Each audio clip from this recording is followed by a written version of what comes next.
Bienvenue dans votre capsule quotidienne en marche vers les présidentielles au Sénégal. Pour ce numéro, nous vous proposons un reportage sur le retrait des cartes d'électeurs qui se poursuit, non sans difficulté. Et puis vous aurez vos deux rubriques habituelles, Si j'étais président et l'invité.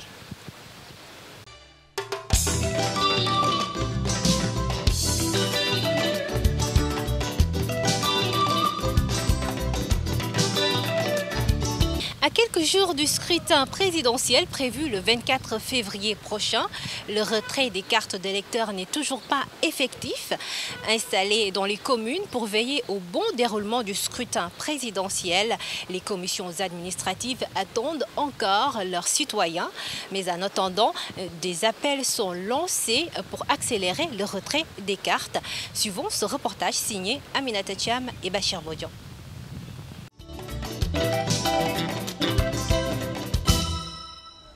Au total, c'est 6 160 000 le nombre de cartes d'identité et d'électeurs biométriques distribuées sur l'ensemble du territoire national, selon des chiffres officiels publiés par le ministère de l'Intérieur. Un taux de 95,28% contre 26% l'année précédente. À la mairie de Sicap-Liberté, le retrait des cartes électeurs se font au compte-gouttes. Ce citoyen, accompagné de son frère, est venu récupérer la sienne. Il avait fait sa demande depuis mars 2018. Mais sa carte n'est toujours pas disponible. J'ai décidé de venir récupérer ma carte aujourd'hui puisque les retraits ont commencé. Mais là, on m'annonce qu'elle n'est pas disponible, donc je suis obligé de patienter encore.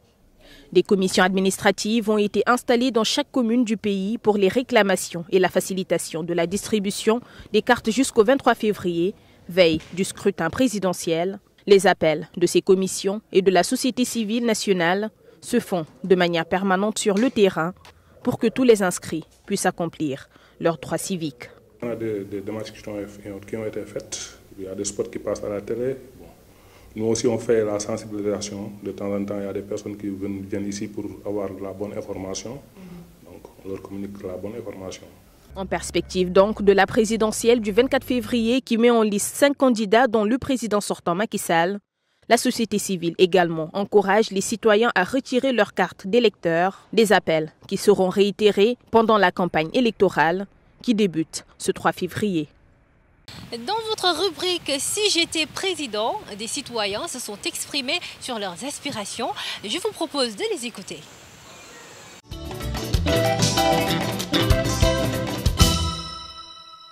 De faire en sorte que les enfants de la rue soient complètement tirés dans cet enfer de la rue même. Si j'étais président, c'est de travailler pour améliorer les conditions de vie des femmes et des enfants de manière générale. Essayer de veiller à la propreté de nos villes. Je pense que quand même c'est bien de réaliser des édifices, mais aussi il faut veiller à la propreté. Je pense que Dakar étouffe aujourd'hui, il y a beaucoup de véhicules, beaucoup d'épaves dans nos rues.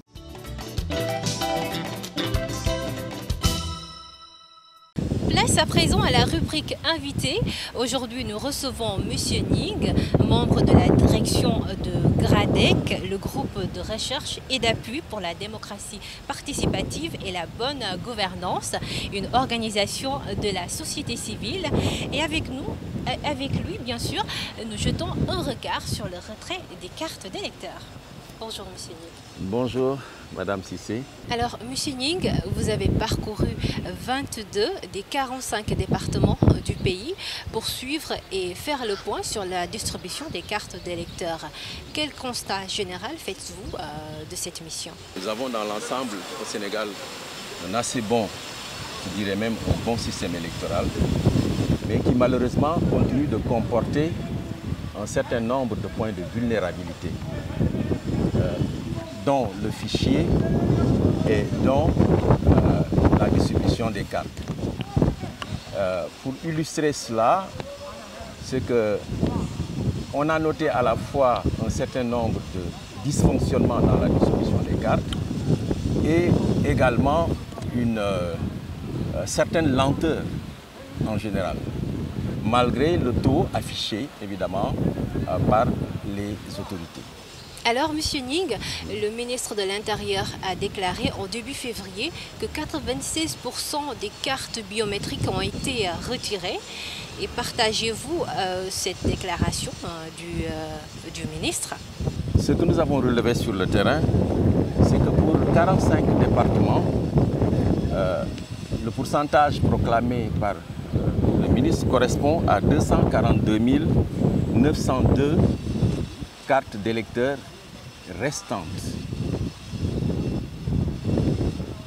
l'équivalent d'à peu près 3%.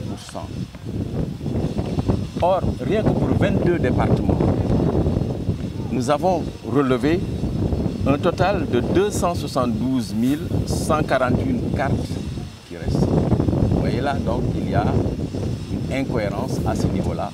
Merci beaucoup, M. Ning. Alors, je rappelle que Djibril Ning est membre de la direction de GRADEC, le groupe de recherche et d'appui conseil pour la démocratie participative et la bonne gouvernance.